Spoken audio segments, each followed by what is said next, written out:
नमस्कार साथियों, मैं आरपी सिंह ठाकुर एक बार पुनः आप सभी का स्वागत करता हूं आपके अपने चैनल साइंस कॉमर्स एकेडमी धर्मशाला में। विद्यार्थियों, आज मैं आपके बीच उपस्थित हुआ हूं मॉक टेस्ट 4 लेकर के हिमाचल प्रदेश कंडक्टर भर्ती को। अभी तक हमने 3 मॉक टेस्ट पेपर आपको दिए थे और आई होप आपने वो देखे भी हैं और आपको वो अच्छे भी लग रहे होंगे। आपका खूब सारा प्यार जो हमें कमेंट बॉक्स में देखने को मिल रहा है। इसी के साथ चलते हैं आज के मॉक टेस्ट 4 पर। और आज का पहला प्रश्न जो है, निम्नलिखित संख्या अनुक्रम में आगे क्या आना चाहिए। बच्चों देखो, ये प्रश्न जो है रीजनिंग से आया है और रीजनिंग के नंबर सिस्टम, जिसको आप number system sorry series method जो बोलते हो, वहां का ये क्वेश्चन है। देखिए, हमने सबसे पहले इन प्रश्नों में बार बार कहा आपको कि सबसे पहले इन प्रश्नों में होता है कि हम पैटर्न देखेंगे कि ये कौन सा पैटर्न फॉलो कर रहा है। जैसे 6.25 है, 12.25 है, 20.25 है, 30.25 है और यहाँ पे 9 9 के बाद 16 16 के बाद 25। बच्चों क्या लग रहा है आपको, 9 में कितने डाले होंगे कि 16 आ गए। 9 में मैं 7 डालता हूं तो 16 आते हैं। अब 16 में कितने डालूंगी 25 आ जाए 9। तो बच्चों यहाँ पे गैप जो था वो 2 का था, 7 और 9 के बीच। अगले का गैप भी 2 का होगा तो 2 का गैप करिए, 9 और 2 के बीच का गैप होता है 11। तो 25 में 11 ऐड करिए, 25 प्लस 11 आपका आंसर आ जाएगा 36। 36 आपका आंसर है। Option A is the right answer. चलते हैं आज के दूसरे प्रश्न की ओर। Introducing a boy, a girl said he is the son of the daughter of the father of my uncle. How is the boy related to the girl? एक लड़की ने एक लड़के का परिचय देते हुए कहा, यह मेरे चाचा के पिता की बेटी का बेटा है। लड़का लड़की से किस प्रकार संबंधित है। देखिए, इस प्रश्न को अगर हम सॉल्व करें, जिस व्यक्ति की बात हो रही है, एक लड़की ने एक लड़की को कहा, तो ये एक लड़की मैं आपके समक्ष बना रहा हूं बच्चों, और ये एक लड़का। एक लड़की ने एक लड़के का परिचय देते हुए कहा, यह मेरे चाचा मतलब इस लड़की के जो पिता होंगे, पिता का जो भाई होगा वो चाचा होगा इसका। मेरे चाचा के पिता मतलब मेरे पिता के भी पिता, मतलब इस लड़की के दादा हुए। मेरे पिता के मेरे चाचा के पिता की बेटी, मेरे चाचा के पिता की बेटी कौन हुई, इसकी बुआ हुई, तो इसके पापा की बहन। बेटी का बेटा है, ये बेटा है इस बेटी का। तो लड़की का लड़के से क्या संबंध है, लड़की का क्या संबंध है इस लड़के से, ये जो लड़का है ये इसकी बुआ का लड़का है, इसकी बुआ का लड़का है। तो ये भाई बहन का संबंध हुआ, कजन का संबंध हुआ। तो A option brother is the right answer. चलते हैं आज के दूसरे प्रश्न की तीसरे प्रश्न की ओर। और तीसरा प्रश्न है कैलेंडर से, और आपने निकालना है दिन। 1 जनवरी 2030 को सप्ताह का कौन सा दिन होगा। बच्चों देखो, इस प्रश्न को करने के लिए सबसे पहले आप डेट उठाइए। जनवरी का कोड क्या होता है, 1 होता है। आगे लास्ट ईयर कोड में लास्ट के 2 डिजिट 30 प्लस 2000। अब देखिए, लास्ट के 2 डिजिट को 0 कर देना, 2000 आएगा। 2000 को डिवाइड करना है 400 के साथ। 400 पंजा 2000, कितने बचे बच्चों आपके पास, 0। तो 0 बचता है तो आपका कोड रहता है 6 प्लस आपको लेना होता है लीप ईयर। लीप ईयर निकालने के लिए लास्ट के 2 डिजिट लेने हैं, उनको 4 से करना डिवाइड। 4 सत्ते 28, कितने बचे बच्चों, 2 बचे। इस 2 से आपको कोई मतलब आपको 7 के साथ है, पुट करिए 7 को यहाँ पे, डिवाइड करिए 7 के साथ। तो 30 में अगर 6 जोड़ोगे, ये ऐसे करिए 6 और 7, 7 7 14, 1 15, 30 और 15 हो गए 45, 45/7। अब 45 को 7 के साथ भाग करिए बच्चों, 7 छिके 42, बचे आपके पास 3। 3 से कौन सा दिन होता है बच्चों, आपको मैंने बताया सैटरडे का होता है 0, संडे मतलब 1, मंडे मतलब 2, ट्यूसडे मतलब 3। तो मंगलवार आपका सही आंसर होगा। Option A is the right answer. चलते हैं आज के। देखिए, अगर कैलेंडर में आपको दिक्कत आ रही है तो बच्चों इसी चैनल पे हमारे कैलेंडर में वीडियो डिटेल लेक्चर जो है वो प्रोवाइड करवाए हुए हैं। आप उसकी डिटेल वीडियो देखिए और अपने कॉन्सेप्ट को जो है वो सही ढंग से सुनिश्चित करिए। चलते हैं आज की चौथे प्रश्न की ओर। किसी कक्षा में रोशन का स्थान ऊपर से 11वां और नीचे से 31वां है। कक्षा में कुल विद्यार्थियों की संख्या आपने ज्ञात करनी है। देखो बच्चों, रोशन की बात हो रही है, एक व्यक्ति की बात हो रही है और अलग अलग डायरेक्शन से हो रही है। मतलब एक डायरेक्शन ऊपर से और एक डायरेक्शन नीचे से। देखिए, अगर बात करें रोशन का स्थान ऊपर से 11वां है, ये 11वें स्थान पर है ऊपर से। और नीचे से बच्चों, नीचे से अगर बात करें तो 31वें स्थान पर है। तो बोला गया कि कक्षा में कुल कितने बच्चे। देखो, एक व्यक्ति का जो स्थान है वो ओवरलैप कर रहा है। तो ऐसे प्रश्नों में जब एक व्यक्ति का स्थान अलग अलग दिशा से बताया जाए तो आपने क्या करना है, दोनों स्थानों को प्लस करके उसमें से एक का माइनस कर देना है। 11 + 31 करोगे 42 और 42 में से एक माइनस कर दोगे 41 आपका आंसर होगा। Option C is the right answer. चलते हैं आज के 5वें प्रश्न की ओर। किसी कक्षा में सुनीता का क्रमांक ऊपर से 11वां और नीचे से 27वां, कक्षा में कितने विद्यार्थी हैं? सेम क्वेश्चन वही कि एक लड़की है, उस लड़की का स्थान आपको अलग अलग डायरेक्शन से बताया जा रहा है। ऊपर से बोला गया है 11वां, नीचे से बच्चों बोला गया है 27वां। जब एक ही व्यक्ति का स्थान अलग अलग डायरेक्शन से बताया जाता है तो दोनों के स्थानों का आप सम करोगे और उसमें एक की माइनस करोगे। तो 27 प्लस 11 8 38, 38 में से एक माइनस कर दो 37, 37 आपका answer. Option D is the right answer. चलते हैं आज के 6ठे प्रश्न की ओर। रहीम, करीम व सलीम किसी कार्य को 4 दिन में पूरा कर सकते हैं। यदि रहीम व सलीम उस कार्य को क्रमशः 12-15 दिन में समाप्त करते तो बताओ अकेला करीम उसे कितने दिनों में समाप्त करेगा? देखिए बच्चों, ये मैथ्स का क्वेश्चन आया है और मैथ्स के किस चैप्टर से? वर्क टाइम से आया है। ये वर्क टाइम चैप्टर से ये क्वेश्चन आया है। इस प्रश्न को हम कैसे कर सकते हैं देखना, एक शॉर्टकट ट्रिक देता हूँ। करने के तरीके हजारों होते हैं, अपने अपनी मेंटेलिटी के अनुसार हर कोई करता है। मैं आपको शॉर्टकट देने लगा हूँ। आपको बोला गया रहीम और सलीम, इन दोनों का टाइम लगाया। अगर रहीम किसी काम को अकेले करता है तो 12 दिन लगाएगा, सलीम अकेला करेगा तो वो 15 दिन लगाएगा। और आपको एक व्यक्ति का नहीं दिया, वो है करीम। करीम का आपको निकालना है कि वो कितना दिन लगाएगा। लेकिन एक बात ये की गई है कि रहीम, करीम और सलीम अगर इकट्ठे इस काम को करते तो उनको 4 दिन लगते हैं। इसकी बात क्लियर है? तो आपने पूछा गया है कि अगर रहीम अकेला 12 दिन लगाता है, सलीम अकेला 15 दिन लगाता है, तो करीम कितने दिन लगाएगा? तो इस प्रश्न को आप कैसे करोगे? देखो, आपने कोई ऐसा डेटा उठाना है जो 12 से भी डिवाइड हो, 15 से भी डिवाइड हो और 4 से भी डिवाइड हो। वो छोटी संख्या मेरे आईडी से 60 है, क्योंकि 60 12 से भी डिवाइड होते हैं, 12 पंजे 60, 15 से भी डिवाइड होते हैं, 15 चौके 60 और 4 से भी डिवाइड होते हैं। इतनी बात क्लियर है? अब देखो 12 से डिवाइड कैसे होंगे? 12 कितने जाए? 12 पंजे 60 और 15 कितने जाए? 15 चौके 60। इतनी बातें क्लियर है? ये एफिशिएंसी आ गई आर की, मतलब रहीम की, और ये एफिशिएंसी आ गई सलीम की। और तीनों जब इकट्ठा करते हैं तब क्या एफिशिएंसी? तब एफिशिएंसी है 4 की 60। वर्क तो 60 किया जा रहा है, तो कितनी एफिशिएंसी के साथ किया जा रहा है? 4 एकम 4 बचे 2, 4 पंजे 20, मतलब 15 की एफिशिएंसी के साथ। तो बच्चों टोटल एफिशिएंसी 15 है और रहीम और सलीम की एफिशिएंसी अगर मैं प्लस करूं तो 5 प्लस 4 मतलब 9। तो 15 में से 9 माइनस कर दो, कितने बचे बच्चों? 6 बचे। ये 6 एफिशिएंसी किसकी आई? करीम की एफिशिएंसी 6 है। और अगर करीम की एफिशिएंसी 6 है तो 60 को 6 से डिवाइड करिए, 6 कम 6 6 10 तो 10 दिनों में ये करीम जो है काम कर देगा। देखिए, जिस व्यक्ति की सबसे ज्यादा एफिशिएंसी आई वो काम को सबसे जल्दी कर रहा है, और जिसकी एफिशिएंसी सबसे कम थी वो काम को सबसे ज्यादा दिनों में कर रहा है। तो एक कॉन्सेप्ट याद रखना, efficiency is inversely proportional to the time. तो इतनी बात आपको क्लियर है? Option C is the right answer. I hope आपको क्लियर हुआ। चलते हैं आज के 7वें प्रश्न की ओर। भारत के किन शहरों को जुड़वा शहर के कहा जाता है? तो इसका डी ऑप्शन, हैदराबाद और सिकंदराबाद को जुड़वा शहर कहा जाता है। यहाँ पे ऑप्शन में अगर नई दिल्ली होता, नई दिल्ली और नोएडा, तो वो ऑप्शन होते, क्योंकि नई दिल्ली और नोएडा को भी कहा जाता है क्या? जुड़वा शहर। चलते हैं आज के 8वें प्रश्न की ओर। विश्व का सबसे बड़ा महाद्वीप कौन सा है? देखिए, महाद्वीप की बात करें, अगर कॉन्टिनेंट्स की हम बात करें बच्चों, तो कॉन्टिनेंट्स हैं कितने, पहले हम ये बात करते हैं। देखिए, ये हमारा यूरोप है, यूरोप से नीचे हमारा अपना एशिया कॉन्टिनेंट, एशिया कॉन्टिनेंट से अगर हम नीचे रिवर साइड आए साइड, तो यहाँ पे आपको अफ्रीका देखने को मिलेगा और यहाँ पे आपका ऑस्ट्रेलिया देखने को मिलेगा, और यहाँ करके आपका अंटार्कटिका है, अंटार्कटिका। और अगर इससे ऊपर चले यहाँ करके तो यहाँ पे आपका नॉर्थ अमेरिका, और इस एरिया में चले तो साउथ अमेरिका आपको देखने को मिलता है। ये 7 कॉन्टिनेंट। तो कॉन्टिनेंट कितने हैं बच्चों? 7 महाद्वीप हैं। अब बात करते हैं सबसे बड़े महाद्वीप की। अब बड़े होने का मतलब 2 चीजों से, एक हो सकता है एरिया वाइज, एक हो सकता है पॉपुलेशन वाइज, मतलब जनसंख्या के आधार पर और क्षेत्रफल के आधार पर। अगर बात करें क्षेत्रफल के आधार पर सबसे बड़े की बिग की, तो सबसे बड़ा है हमारा एशिया एरिया वाइज।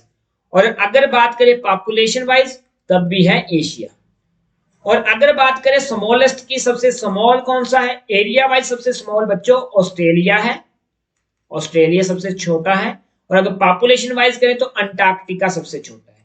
तो ये आपके 4 प्रश्न यहां से बना दिए मैंने कि एरिया वाइज सबसे छोटा continent Australia, population wise Antarctica, area wise सबसे बड़ा एशिया, पॉपुलेशन वाइज भी एशिया। ऑब्वियसली सी बात है, जो एरिया वाइज बड़ा होगा वहां पे ज्यादा से ज्यादा जनसंख्या रहेगी, तो आई होप आपको इतनी बात क्लियर हुई है। चलते हैं आज के 9वें प्रश्न की ओर।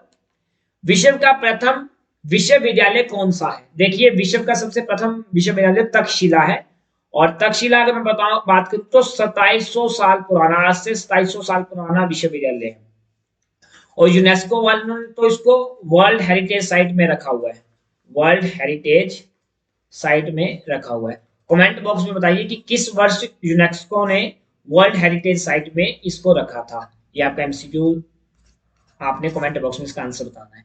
चलते हैं आज के 10वें प्रश्न की ओर। भारत के कितने राज्य बांग्लादेश के साथ जो है सीमा लगाते हैं? तो 5 राज्य लगाते हैं बच्चों। कौन कौन से? वो 5 राज्य, सबसे पहले वेस्ट बंगाल, मेघालय, त्रिपुरा, मिजोरम, लास्ट वन असम। तो ये 5 ऐसी स्टेट्स हैं जो बांग्लादेश के साथ आपका बॉर्डर शेयर करती है। आई होप आपको ये बात क्लियर हुई। चलते हैं आज की 11वें प्रश्न की ओर। 11वां प्रश्न है, निम्न में से किस शासक को 7 धाराओं का स्वामी कहा जाता है? तो बिलासपुर के शासक को 7 धाराओं का शासक कहा जाता है। चलते हैं आज के 12वें प्रश्न की ओर। निम्न में से कौन सा हिमाचल प्रदेश का सबसे प्राचीन प्रांतीय राज्य है? देखिए बच्चों, सबसे पुराना प्रांतीय राज्य अगर हिमाचल प्रदेश का है तो वो है त्रिगत। त्रिगत कौन है? अपना कांगड़ा। इस कांगड़ा को पहले त्रिगत के नाम से जानते थे बच्चों। अगर मैं बात करूं, कांगड़ा का उल्लेख, त्रिगत का उल्लेख हमें पुरानी पुस्तकों में मिलता है। अगर सबसे पुरानी पुस्तक की बात करें तो महाभारत में इसका उल्लेख है, महाभारत में इसका उल्लेख है त्रिगत का। तो सोच लो कितना पुराना है। और मान सकते हो प्रश्न के ये हिस्ट्री, इतिहास है कि जो कांगड़ा रियासत थी, त्रिगत रियासत थी, इस रियासत का जो 234वां राजा था बच्चों, जिसका नाम था सुशर्मा चंद। कितना राजा था बच्चों ये? 234वां राजा। कहा जाता है कि महाभारत में इस सुशर्मा ने कौरवों की तरफ से युद्ध लड़ा था, कौरवों के पक्ष में युद्ध लड़ा था। किसके खिलाफ बच्चों? पांडवों के खिलाफ। तो आप खुद सोचिए, पांडवों के खिलाफ ये युद्ध लड़ता है कौन? त्रिगत का 234वां राजा। महाभारत के समय 234वां राजा चला हुआ त्रिगत का। तो त्रिगत तो महाभारत से भी पुराना है, मतलब लगभग अगर 234वां राजा, तो 234 राजा पहले रह चुके हैं। और एक राजा की अगर 100 उम्र रख के चले तो लगभग कितने बच्चों? 24 या 25 साल पुराना। इससे भी मतलब महाभारत काल से भी 25 साल पुराना इतिहास है त्रिगत रियासत का। तो सबसे पुराना प्रांत जो है वो कांगड़ा का त्रिगत है। प्रश्न यूं भी आ सकता है कि कांगड़ा किले, जो कांगड़ा में किला बना था, नगरकोट का किला, उस किले का निर्माण सुशर्मा ने करवाया है। अगर बात करें इसी त्रिगत रियासत के प्रथम राजा की, त्रिगत का पहला राजा कौन था? वो भूमिचंद था। भूमिचंद भी बोलते हैं कुछ, भूमाचंद भी बोलते हैं, और कुछ बंदे तो कई बुक्स में ये भी है कि चंद की जगह चंद्रा लगाते हैं। तो ये थोड़ा सा मिथ है। भूमिचंद या भूमाचंद आप याद हो गए, ये पहले राजा थे, फर्स्ट रूलर थे किसके? त्रिगत रियासत के। तो इसके लिए इतना ही। चलते हैं आज के 13वें प्रश्न की ओर। 13वां प्रश्न है, इनमें से अनिश्चयवाचक सर्वनाम कौन सा नहीं है? देखिए अनिश्चयवाचक सर्वनाम क्या होता है? सबसे पहले हम बात करते हैं कि सर्वनाम क्या होता है। देखिए सर्वनाम क्या है? जो संज्ञा के स्थान पर प्रयुक्त होते हैं शब्द, संज्ञा को इंडिकेट करते हैं, उन शब्दों को हम सर्वनाम कहते हैं। इतनी बात क्लियर है? जैसे मैं बात कर रहा हूं अपने बारे में, अभय पढ़ाता है, तो देखिए इसकी जगह, अभय की जगह मैं एक वर्ड यूज कर सकता हूं, वह पढ़ाता है। तो संज्ञा क्या थी? संज्ञा क्या है? किसी भी व्यक्ति का नाम। तो अभय जो था एक व्यक्ति का नाम था, वो संज्ञा। अब संज्ञा के स्थान पर मैंने एक ऐसा वर्ड यूज किया, वह। ये वह क्या बच्चों? सर्वनाम है। संज्ञा के स्थान पर प्रयुक्त होने वाले शब्द सर्वनाम कहलाते हैं। अब प्रश्न ये है कि अनिश्चयवाचक सर्वनाम क्या है? अनिश्चयवाचक सर्वनाम क्या है? किसे आप अनिश्चयवाचक? जो अनिश्चित चीजों के बारे में बताए, जो निश्चित चीजों का हमें बोध ना करवाएं, उन्हें हम अनिश्चयवाचक सर्वनाम कहते हैं। जैसे मैं बोल रहा हूं कि कुछ, क्या कुछ? कोई पता चल रहा है आपको? एक इंडिकेट नहीं, तो ये अनिश्चयवाचक सर्वनाम है। कोई पर्सन, तो ये भी अनिश्चयवाचक। किसी पर्टिकुलर चीज के बारे में आपको नहीं पता चल रहा, कौन, क्या पता कौन। तो ये तीनों जो थे अनिश्चयवाचक सर्वनाम थे। आपसे पूछा गया कौन सा अनिश्चयवाचक नहीं है, तो वह इसका सही answer C option is the right answer. चलते हैं बच्चों आज के 14वें प्रश्न की ओर। यह घोड़ा अच्छा है, इस वाक्य में यह क्या है? देखिए अभी मैंने आपको बताया, जैसे अभय पढ़ाता है, उसकी जगह मैंने वह वर्ड यूज किया, वह क्या था? सर्वनाम था। अब यह घोड़ा अच्छा है, यह क्या बच्चों? एक सर्वनाम है। क्या है? सर्वनाम है और सर्वनाम B option is the right answer. चलते हैं आज के 15वें प्रश्न की ओर। संबंधवाचक सर्वनाम आपने बताना है। संबंधवाचक मतलब रिलेटिव प्रोनाउन आपने बताना है। इंग्लिश में पढ़ा हुआ रिलेटिव प्रोनाउन, हिंदी में संबंधवाचक सर्वनाम आप इसे कहते हो, जो किसी के साथ किसी प्रकार का संबंध निश्चित करे। देखिए कौन किसी प्रकार का कोई संबंध नहीं बनाता, वह नहीं बनाता, कोई नहीं बनाता, जो मैं बोल सकता हूं वह वो व्यक्ति है या वह जो व्यक्ति है जो उसका मामा है या उसका चाचा है। तो जो क्या करेगा कि संबंध क्रिएट करेगा, तो B option is the right answer. चलते हैं आज के 16वें प्रश्न की ओर। विशेषण कितने प्रकार के होते हैं? तो बच्चों बी ऑप्शन इसका सही रहेगा। 4 प्रकार का विशेषण होता है। कौन कौन सा? गुणवाचक विशेषण,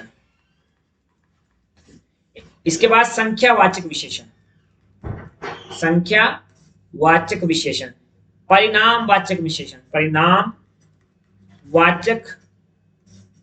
विशेषण, एक होता है बच्चों संकेतवाचक, संकेतवाचक विशेषण। तो 4 प्रकार के विशेषण होते हैं। पहली बात कि विशेषण होता क्या बच्चों? विशेषण को इंग्लिश में कहते हैं एडजेक्टिव। एडजेक्टिव जो संज्ञा या सर्वनाम की विशेषता बताए, जो संज्ञा या सर्वनाम की विशेषता बताता है उसे हम विशेषण कहते हैं। संज्ञा या सर्वनाम की विशेषता का जो बोध करवाए उसे हम विशेषण कहते हैं। तो 4 प्रकार का विशेषण होता है, मैंने बता दिया कौन कौन से। चलते हैं आज के 17वें प्रश्न की ओर। निम्न में से एक शब्द में द्विगु समास है, चयन कीजिए।